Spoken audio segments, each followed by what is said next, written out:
Hi guys, welcome to my channel. So I have a challenge video for you today. This is the Sharpie challenge as presented by Draw with Jazza in his video from this week. About a year ago there was a different version of this, also called the Sharpie challenge, but that consisted of using only Sharpies to color your drawing as opposed to Copic markers or something else.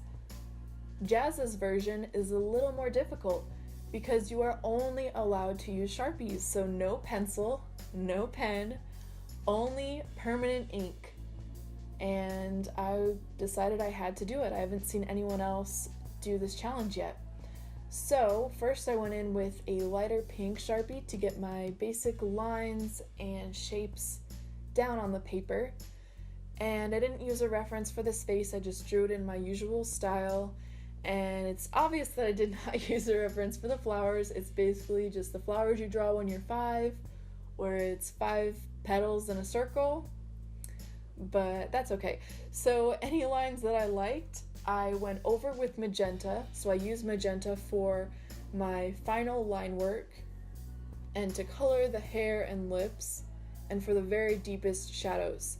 So I tried to feather in the highlights in the hair in the usual technique I use for my graphic comic kind of style in hair, where I usually use a brush pen, but you can't really get a varied line weight with Sharpies.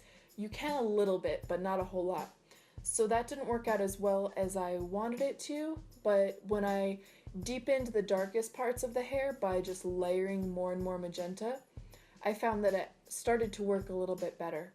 So I added green for the leaves, and then I drew this triangle freehand at first because I figured I'm not allowed to use a ruler if it's only the Sharpie challenge, right? But then I thought, well, I'm allowed to use paper, so I used paper as a ruler.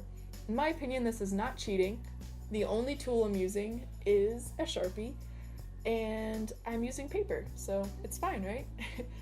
So I just kept adding more magenta to change the shadows and deepen areas that I wanted a little bit darker.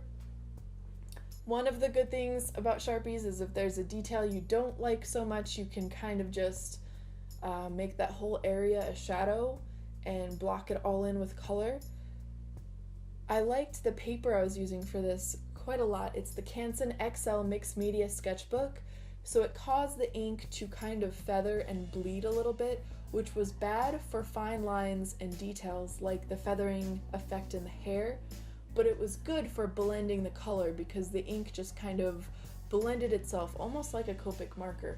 I don't think this would have worked that way on a different kind of paper, but this paper is pretty thick and has a tooth to it, so it did work. So here's my final results. I had a lot of fun doing this. I think it was actually a challenge that is challenging. So I think I'm going to do another version of this sometime soon because it was so much fun. I mean, you're not going to get a masterpiece out of it, but it really does challenge you to see what you can do with such a limited toolkit. So I tag all of you to try this, and please don't forget to subscribe. I hope you enjoyed this video, and enjoy the rest of your day.